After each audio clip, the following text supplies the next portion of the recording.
Thanks for listening to this podcast of Trending with Timmerie. If you haven't already subscribed, please catch us wherever you love to listen to your podcast, from the Relevant Radio app to Apple, YouTube, you name it, we are there. And if you listen on Apple Podcasts, please be sure to go and give us a 5-star review to help other people discover the podcast. Anything you share in terms of episodes, whether it's texting it to a friend, posting on social media, helps to build up the kingdom for God, to help confront the challenging issues we face as a culture, but with joy, with hope, and with an eternal perspective where our faith collides with everyday life, bringing eternal principles to help us live our life joyfully. So, what's trending? Bridging your Catholic faith with your everyday life. You're listening to Trending with Timmerie on Relevant Radio.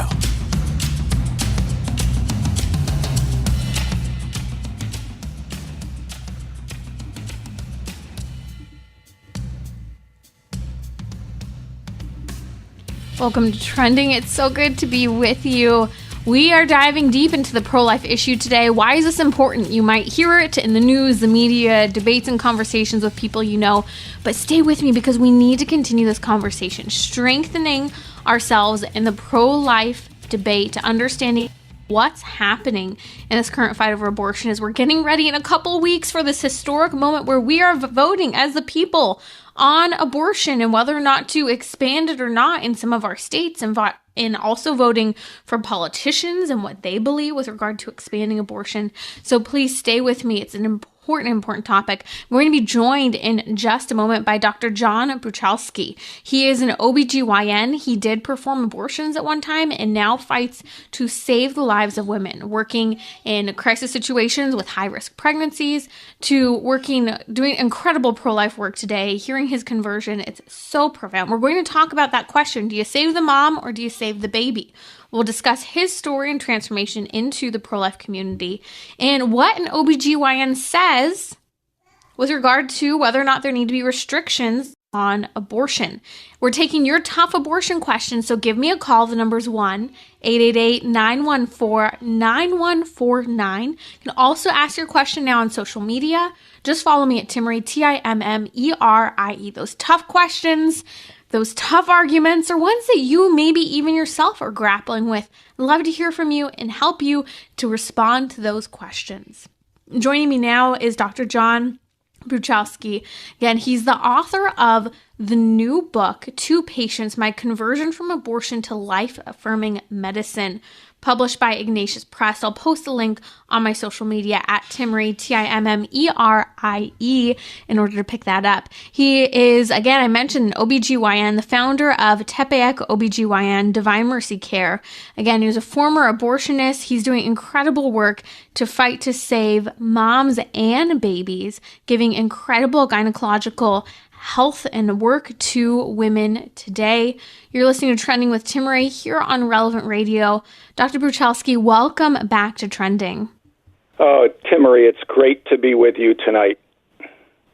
I have been lapping up your recent book, To Patients. I know just a month or so ago, you joined me talking about your conversion from performing abortions to life-affirming medicine. And there were so many things we discussed. We'll post a link in the podcast episode notes to that conversation. But I want to continue a little bit of your story, tying it into this crisis that we're seeing of saving mom or saving baby. And when I was reading some of the first pages of your book, it spoke so poignantly to one night you found yourself working in labor and delivery, and these two patients you had next door to each other who were both in preterm labor. Can you tell us a little bit about this experience, how this impacted the women and how this impacted yourself as well?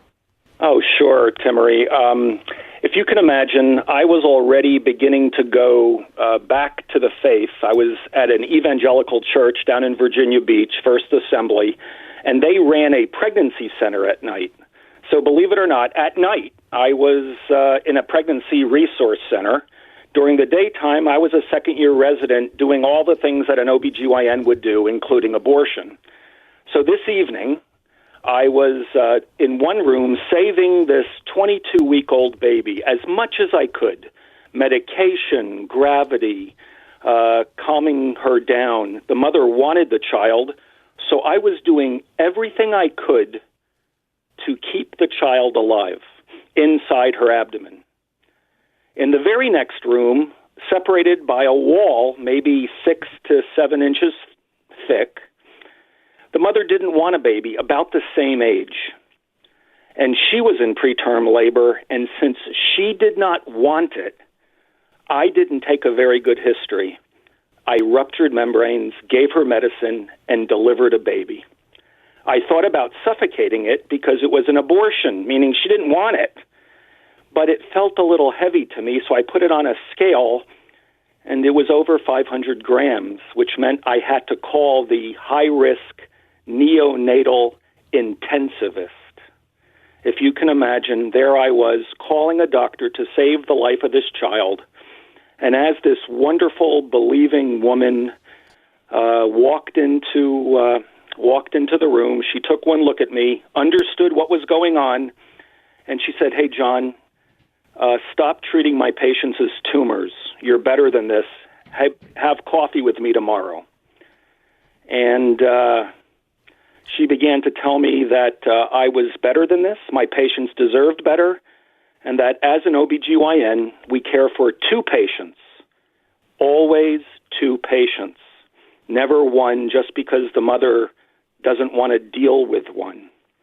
And it radically changed my life, and that's when she told me that she had gone to Yugoslavia and went on a pilgrimage to a place where Our Lady was occurring at Medjugorje, and she thought I should go, and then my mother told me, and then I went, and my life came tumbling down as we talked last time.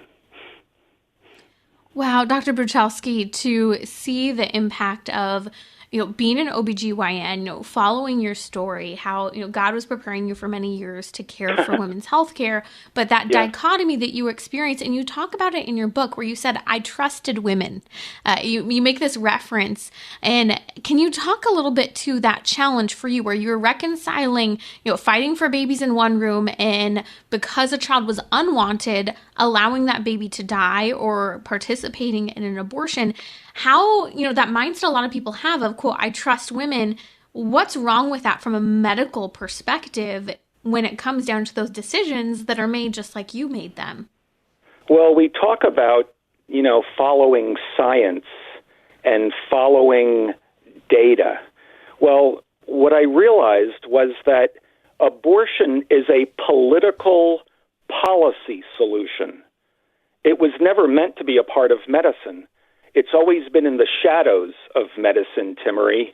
It's always been done by a minority of doctors. Do you understand that 85% of OBGYNs today do not do abortions? Because of the relativization of truth, they may not be able to do it, but they refer to that small subset.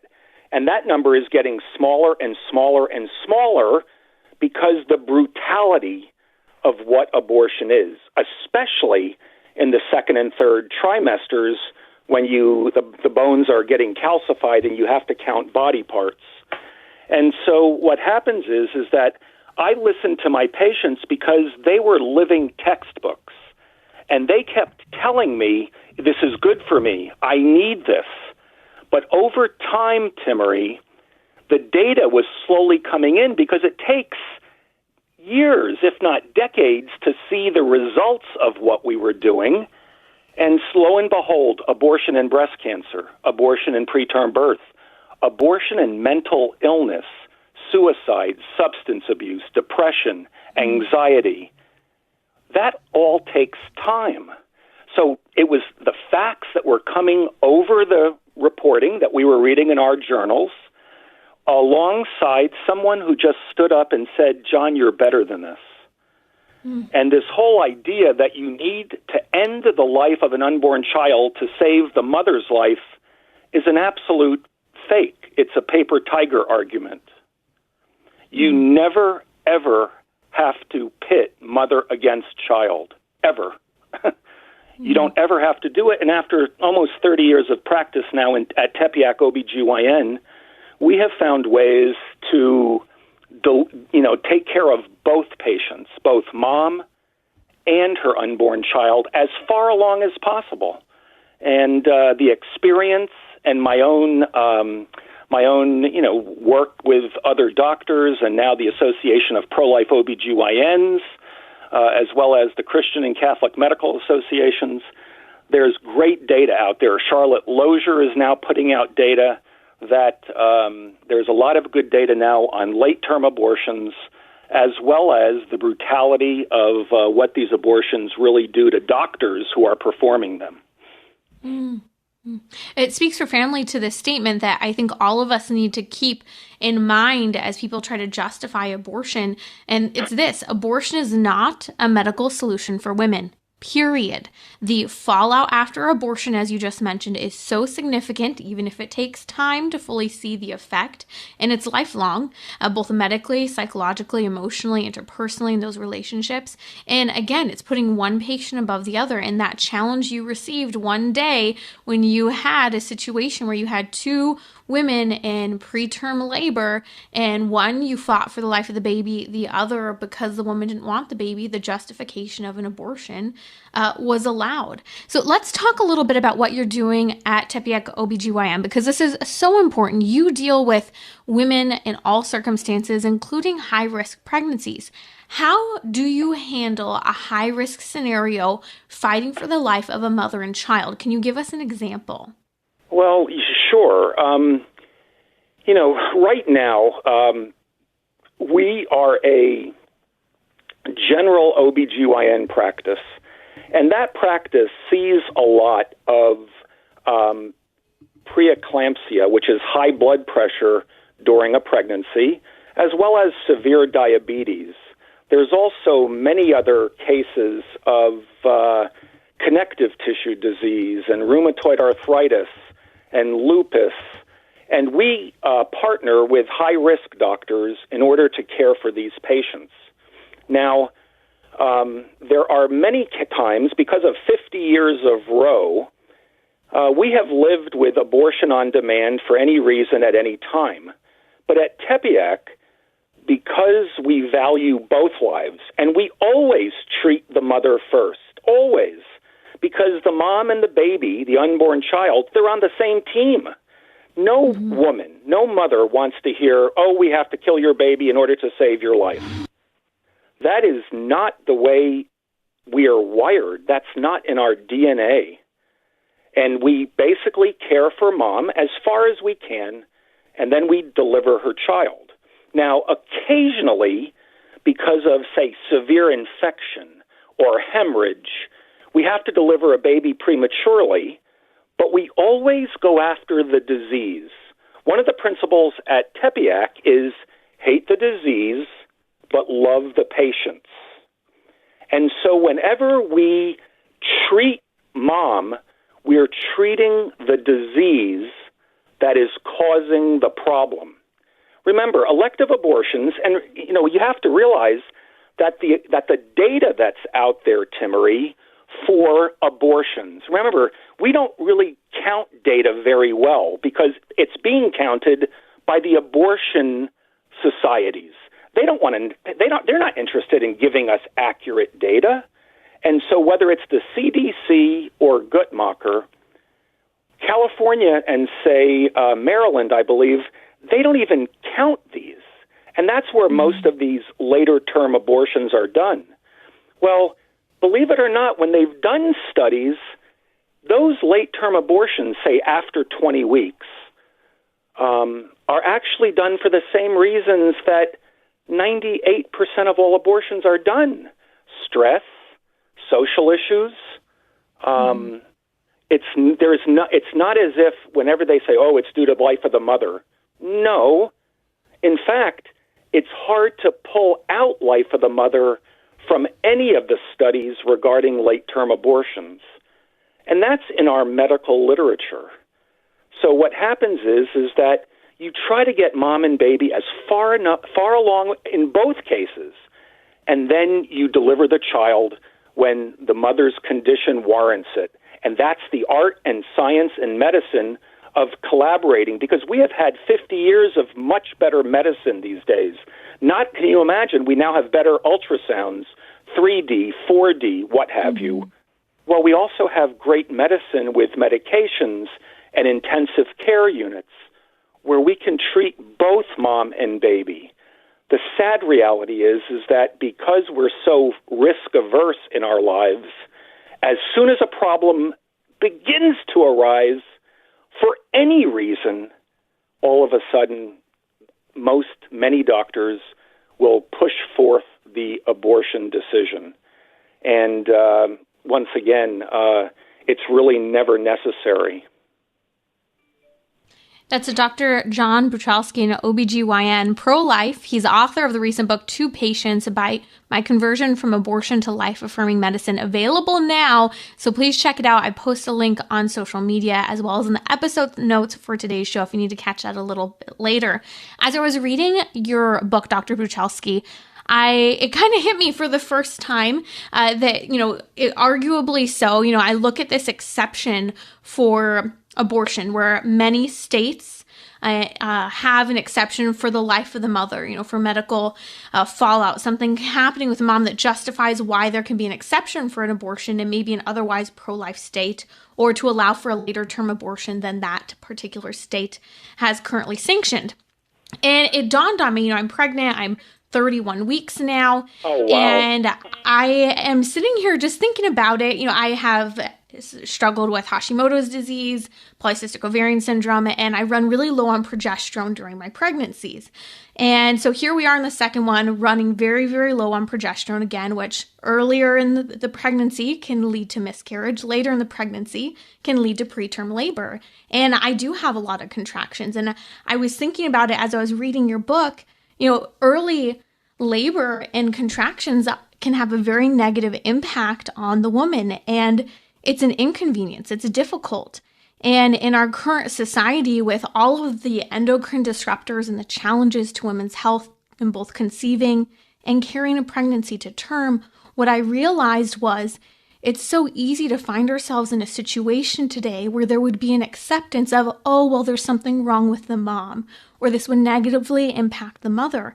And it really puts a challenge before so many of us, even who are pro-life, to truly uphold that pro-life position when things are difficult or inconvenient for us as women in those moments of our pregnancy. I think of Dr. Bruchalski, a wonderful woman. You can please pray for her. Her name's Maria, who wrote me a few months ago as she was earlier along in her pregnancy, and she has very serious cancer. And she was actually at the time Catholic, considering an abortion. And she wrote to me wanting me to say, yes, go through with it. Long story short, praise the Lord, I was able to talk to her, and through her strong faith that she was really struggling with, she was able to carry the baby long enough and deliver early. The baby is growing and doing well, but she's struggling.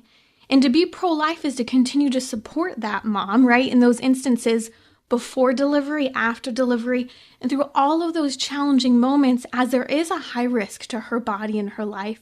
But also, like you said, there are two patients, yet so often we reduce these scenarios to just one patient, and we allow inconvenience or difficult situations to justify the ending of a life.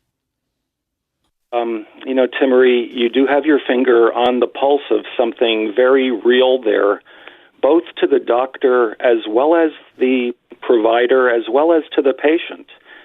We don't want to take risks with anyone's life, but because of illness and disease, we have to navigate and we have to be able to assess how far can we take this mother and child pair.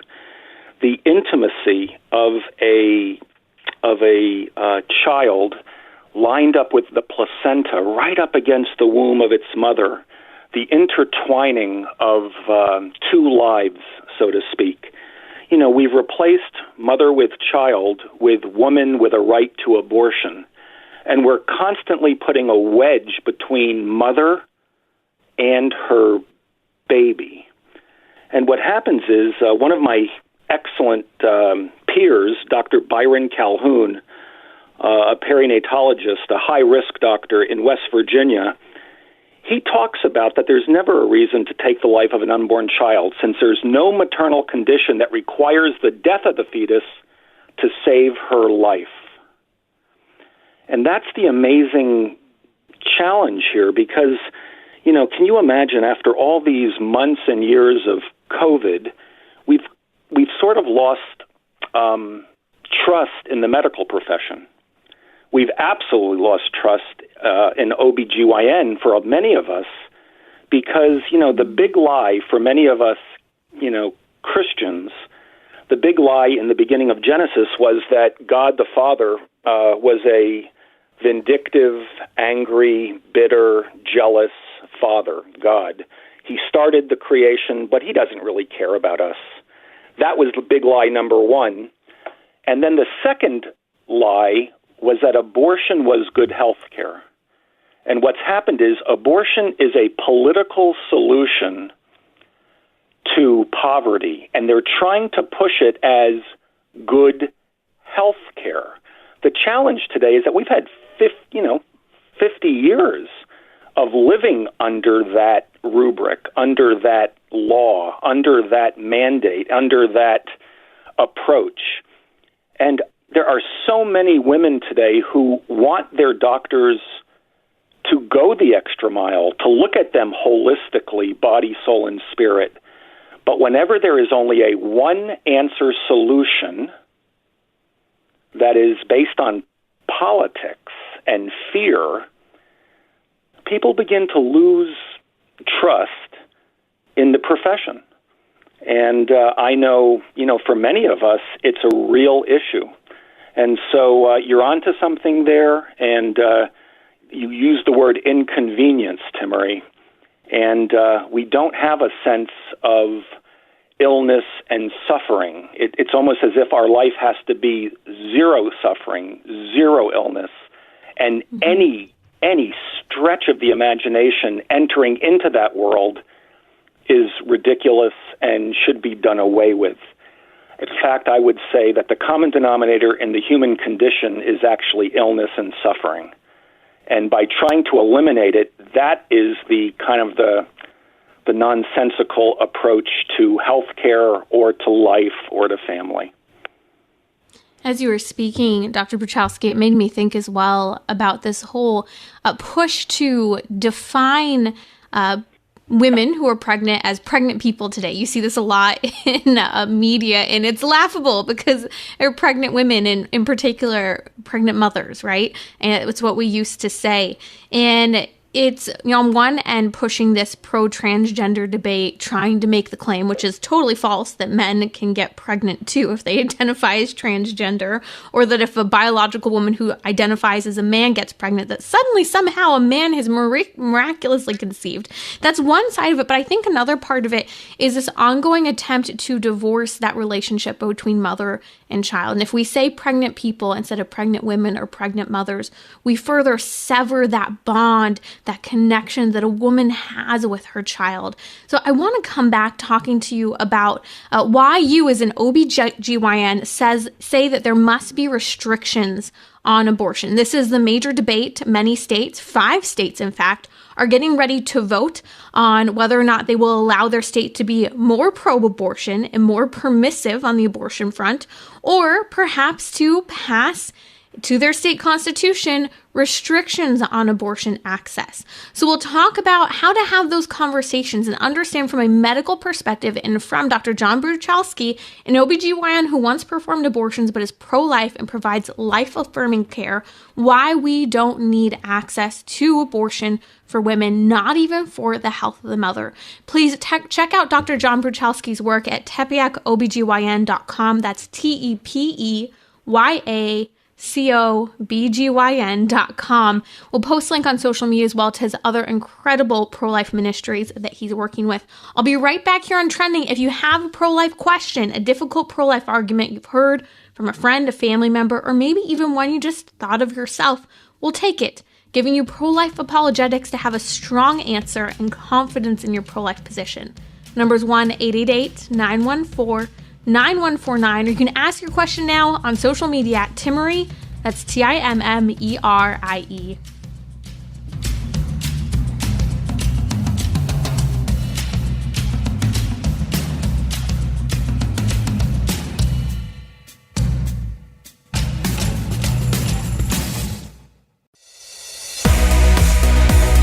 You're listening to Trending with Timmerie, where you can discuss what matters most to you.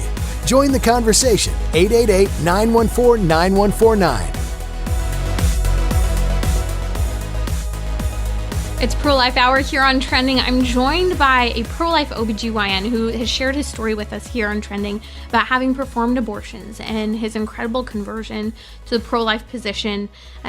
Living kind of a lifestyle that many people have struggled with, being in a Catholic pro-life home and upbringing, having strong Catholic pro-life parents, and then finding yourself one day, taking the Kool-Aid of the culture and justifying what you believe might be the most merciful option. And so we've been talking about his story. If you've not been with us, please listen to this episode and the other that we did with Dr. Bruchalski on his incredible pro-life work today and sharing his testimony. It would be a powerful story to share, and especially from a incredibly talented medical perspective on abortion with someone to help convince them. So share this episode on social media, relevantradio.com/trending to catch all episodes, or wherever you listen. We're there, YouTube, Instagram, Spotify, wherever you like to listen, we're there. So please share this episode and catch the rest if you haven't. Dr. John Bruchalski is the author of the recent book, Two Patients, My Conversion from Abortion to Life-Affirming Medicine. I posted a link on social media, and he currently runs Tepeyac OB/GYN, helping women, especially in impoverished communities, with their health care and choosing life. I want to dive into this important topic of what he as an OBGYN says with regard to whether or not there should be restrictions on abortion. Currently, we are facing state to state this battle over whether or not we will be more pro-life and protect children or more permissively pro-abortion. We often see exceptions for the so-called the life of the mother, which we were talking about before, and other exceptions that come in. In California, heads up, voters, Proposition 1, if passed, will increase access to abortion funding and give unfettered access to abortion. Same with Proposition 3, Proposal 3, in the state of Michigan, unfettered access to abortion,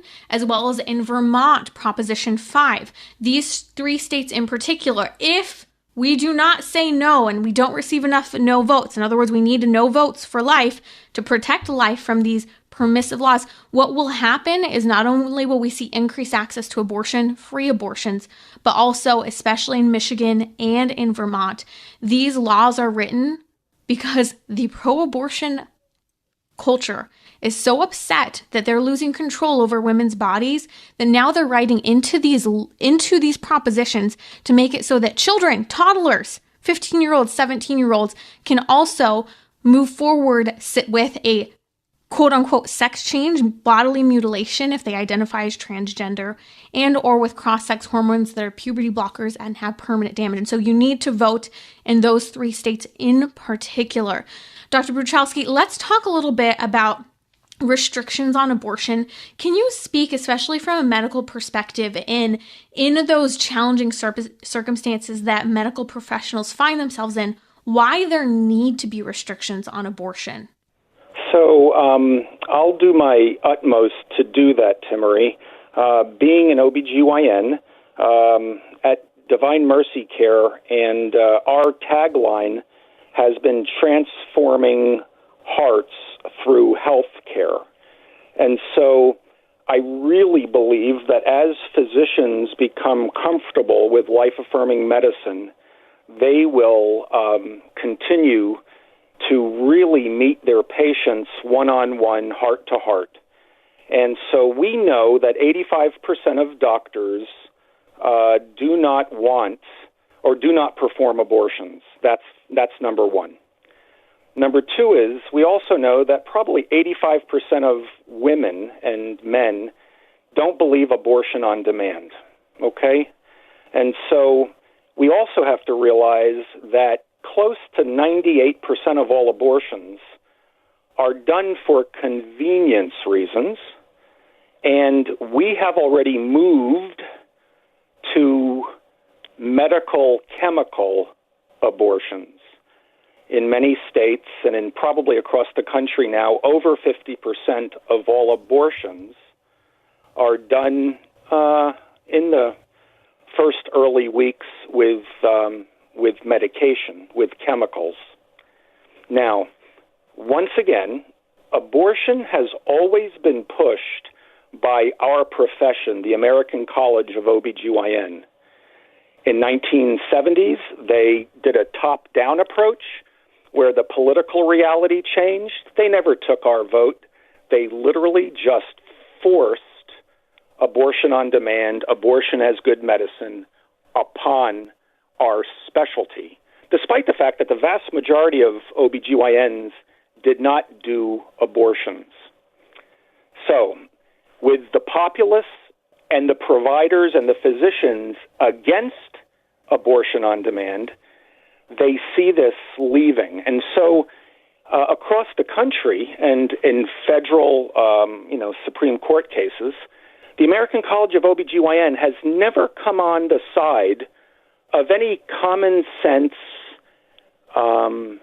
restrictions on abortion.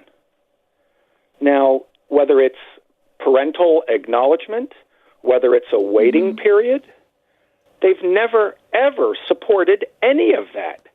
In fact, even third trimester partial birth abortion back in the day, they erred on the side of that brutal procedure because the status quo from the powers that be is that abortion should be available on demand for any reason at any cost.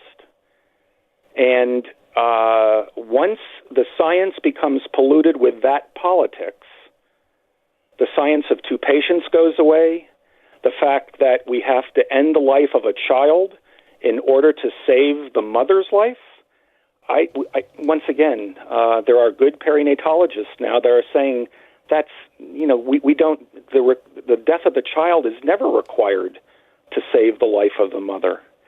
And so we now are pushing chemical and medical abortions, and so now we're going to be having those toilet bowl abortions and those bed abortions where the woman is going to see not only the products of conception, but what in reality has happened.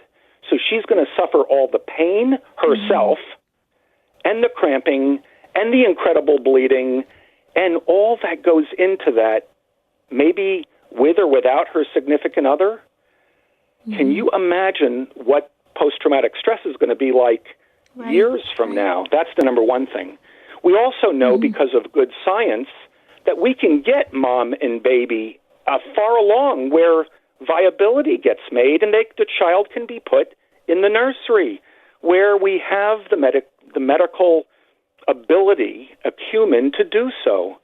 When the child is so sick, we now have the ability to use perinatal hospice to help allow the maximum time of love and care with that sick child and her mom and the brothers and sisters and the family that's still, the disability does not define that child. And, and lastly, we now know that the fetus can feel pain through the afferent and efferent spinal cord with the thalamus and the midbrain and the neocortex. My God, every bar of science, and this is beyond the ultrasound, this is beyond the genetics, this is beyond the feelings. This is what science is providing us. And so when I talk about restrictions, it's mostly on the medical side. And so many of these restrictions are there to reflect the current scientific debate that we now have to use anesthesia when we're undergoing fetal surgery, and that the patient is there now in many centers across the country. And there's always that conundrum or that dissonance now on the pro-abort side, where on one side they say that they are, privacy and it's not needed to collect data. But in the same token, in order to understand abortion, more data should be collected. They can't have it both ways. And I'm beginning to see, finally now with Dobbs, we get a chance to use the word abortion. We get a chance to look at the science critically. but we also get a chance to listen to moms. Moms want to spend time with their sick children, period. They don't want to shorten the time. And because we can now speak honestly with our patients, I believe that we have a real opportunity here to provide excellent health care, body, soul, and spirit, to the vast majority of women who are coming through our doors. That's Dr. John Bruchalski, pro-life OBGYN, author of the new book, Two Patients, My Conversion from Abortion to Life-Affirming Medicine.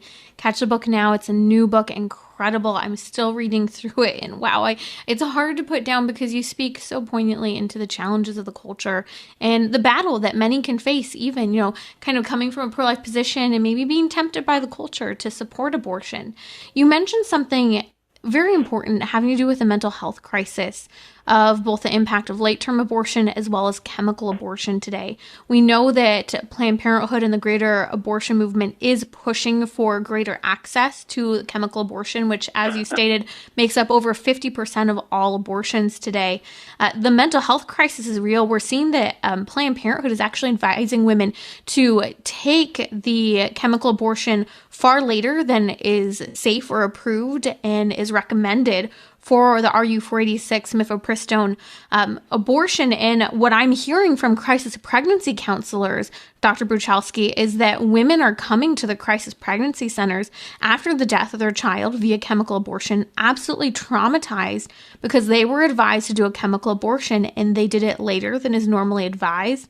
And they are literally giving birth. We're hearing from these women who are giving birth to babies, early birth through chemical abortion, because you always pass the baby, and some of these babies are moving. One story recently, I heard talking to a counselor where a college student called her, sharing that she passed the baby, delivered the baby in her college dorm room alone in her bed, and there she had a moving baby that she then took to, I believe it was to the ER after, and the baby at that point was dead. But how traumatizing for that woman, and in the name of so-called healthcare and women's rights and keeping up with the culture and a career and an education, we are damaging women and increasing this mental health crisis.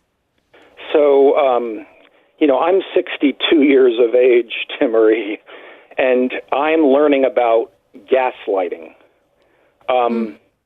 Because of COVID, we have pushed telehealth, telemedicine, and we really did it with the reproductive health clinics, that euphemism we use for Planned Parenthood and other abortion centers. There's no in-person exam. Rh negative is not being checked. That's the ability for the mother's blood, the Rh negative factor, to then interact with future child's blood, unborn children's blood that are positive and create antibodies.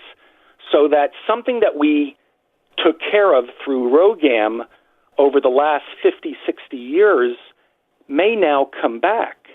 We don't check for previa. We don't check for ectopics.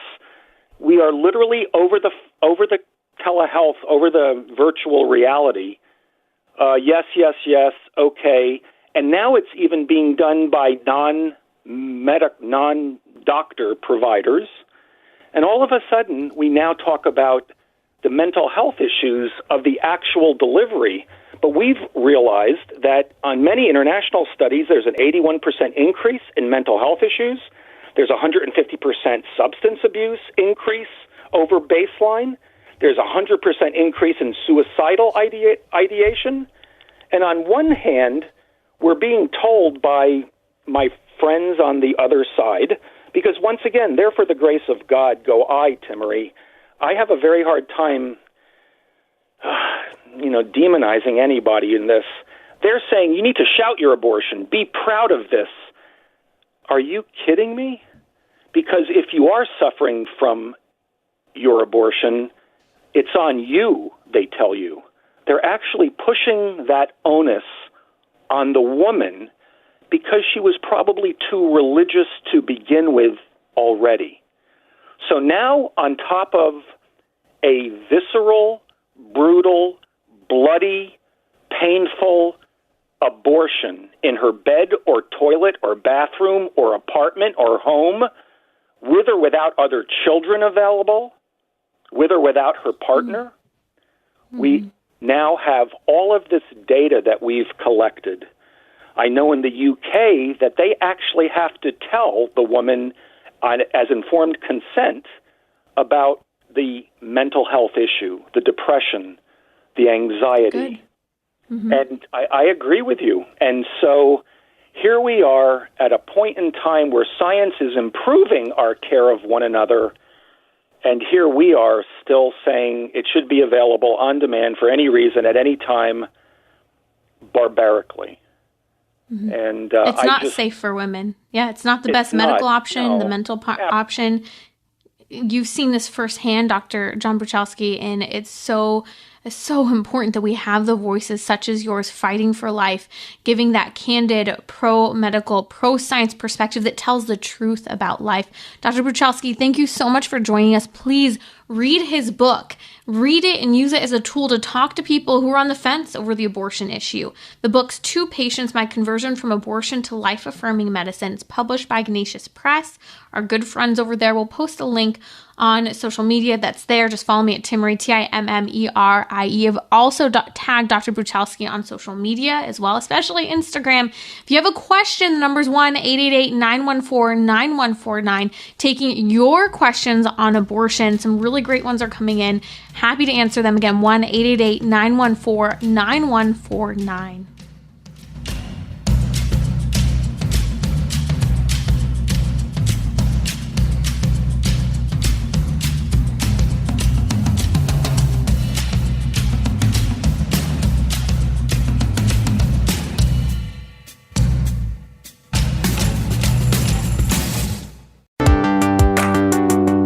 You're listening to Trending with Timmerie, where you can discuss what matters most to you.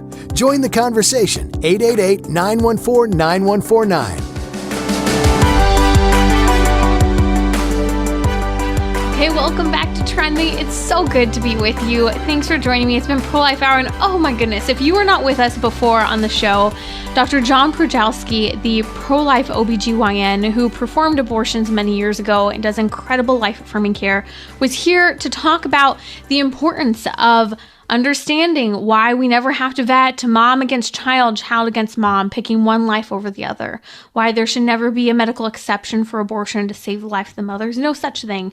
And really weighing in on the opportunity for you to vote in California, Michigan, Vermont, and other states having to do with adding access to abortion or limiting access. And so please be informed on that. We'll post a link on social media as well as in the episode notes for today's show, where I break down 5 states that will be voting on abortion, especially paying attention to Vermont, California, and Michigan. If you know someone, if you live there, it's time to get vocal, and it's really time to pray and fast against these horrific pro-abortion pro-abortion propositions that would literally amend the state constitution, not just giving unfettered access to abortion on demand, but also tremendous funding, basically a free check for all abortions.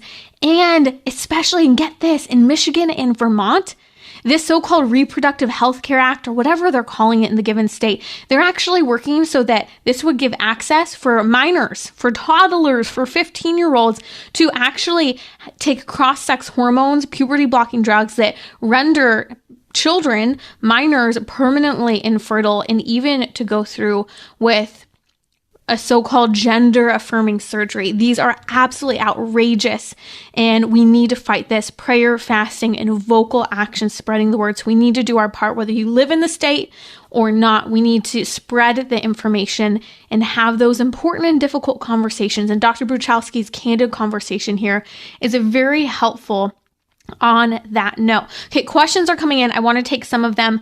We have Dr. Fritz from Los Angeles on the line. Dr. Fritz, welcome to Trending. What's your question or comment having to do with abortion today? Hi, Timmerie. I love your show, but I wanted to make a comment about the American College of Obstetrics and Gynecology. They changed the definition of conception in 1965. All embryology textbooks say that conception, as any common sense person would acknowledge, that conception begins at fertilization. In 1965, the American College of Obstetrics and Gynecology changed the definition of conception from fertilization to implantation. And they did it with a very clear agenda, and that was to obviate the moral dilemma that people might have if they said, well, during the 10 days between fertilization and implantation, if that embryo dies, well, that by definition would be an abortion and an ending of a pregnancy. So what they did was to change the definition and say, well, pregnancy doesn't start until implantation. And I literally am holding a ad for a Plan B advertisement where it says it's emergency contraception that prevents pregnancy before it starts. That is absolutely embryologically incorrect. And by changing that definition in 1965, here today we're still discussing this nonsense that all embryologists reject. Dr. Fritz, you are so correct. The American College of OBGYNs, when they changed back in the 60s, the definition of conception, which, as we know, medical textbooks universally, it's clear conception starts at the moment of fertilization where sperm and egg meet, a new distinct human life has been created. But when the American College of OBGYNs, that are radically pro-abortion, changed the verbiage, which matches no legal document, which matches no medical document or scientific documentation or research, they changed it for conception, according to them, to mean fertilization. They've used this to justify abortions within the medical community and to convince women that a early abortion is not an abortion, that it's functioning as contraception, preventing new life from being created. This has been a huge and sweeping negative impact in the medical community and in the conversations between physicians and patients that are telling lies. And it astounds me that anyone would still belong to the American College of OBGYNs. And it's, as you said, has been used to justify and push forward chemical RU46 abortions, which are the most common abortions being performed today, as well as, and we've talked about this here on Trending, it's also being used to push what's being referred to as the late period pill, which is just another form of RU46, essentially. But the idea is that you don't tell anyone you're pregnant. You say you don't know, you don't document it. If you think you're pregnant, we just give you the late period pill. And UCSF, University of California, San Francisco, and others are involved in studies on this, pushing this as New Access, Colorado, and other states where they're giving this for free or doing research right now on women, young, vulnerable women, paying for them to come in and have the late period pill where, oops, my period's late, so you know what, I'm just going to take this abortion. But it's not really an abortion because they're trying to argue that it's just contraception, but that's not true. And the American College of OBGYNs is part of why that push is occurring. And we're really going to see the future of abortion in most states, as you're saying, will be chemical abortions because they, being the American College of OBGYNs, have used this and redefined conception on their own, not legally, scientifically, or medically accurate. So thank you, Dr. Fritz, for talking about that. We actually did an episode talking and explaining this because a lot of people will try to argue with me today that conception doesn't begin until implantation. That's a lie. It's not medically sound, and this is a lie spread by the American College of OBGYNs. So I have an episode, we'll post a link on social media as well as in the episode notes for today, debunking that argument that conception doesn't occur until implantation. Okay, more questions coming in. If you have a question, number's 1-888-914-9149. This came in on Instagram. My sister always says people have different situations and can't take care of a baby. How do you respond? Okay, this is a great argument, and I think that this is an argument of circumstance. So, argument of circumstance means that I will justify an abortion given the circumstance of the woman and or the child. So, here's really point number one. That claim that people have different situations and can't take care of a baby, that should never be an argument to justify abortion. Number one, circumstances do not justify the taking of an innocent life, period. But for some reason, because the baby's inside the womb and dependent on the mother, and we don't have the baby kicking and screaming outside of the womb, we justify what is the equivalent of holding a gun to that baby's head and saying it's okay to kill. Again, circumstances don't justify taking an innocent human life. Number two, we don't place one life above another. In this argument where people claim that, well, some women can't take care of a baby, that's saying mom's life is more important than baby's life. And because she can't take care of that baby, either mentally can't cope, or by claiming that the baby wouldn't receive the care that is necessary, that we are justifying abortion. Here's the truth of the matter, especially in a first world nation, especially in the United States and the Western world. We have so many resources at our fingertips to help support moms and babies. Our crisis pregnancy centers, not even counting government programs, but our crisis pregnancy centers alone, tremendously support, and it nearly at the snap of a finger will literally help with paying for housing, medical care, whatever might be needed to save, protect, and foster a baby and a mother and the care and resources they need. So crisis pregnancy center support is always available, along with many governmental programs. Number 4, adoption is always an option. People don't always have the perfect situation to take care of a baby, but other people do have a situation, and there are tons of couples waiting years to adopt a child today. Thank you for joining me. If you have more pro-life questions, send them in relevantradio.com/trending or on social media. Up next is the Family Rosary across America.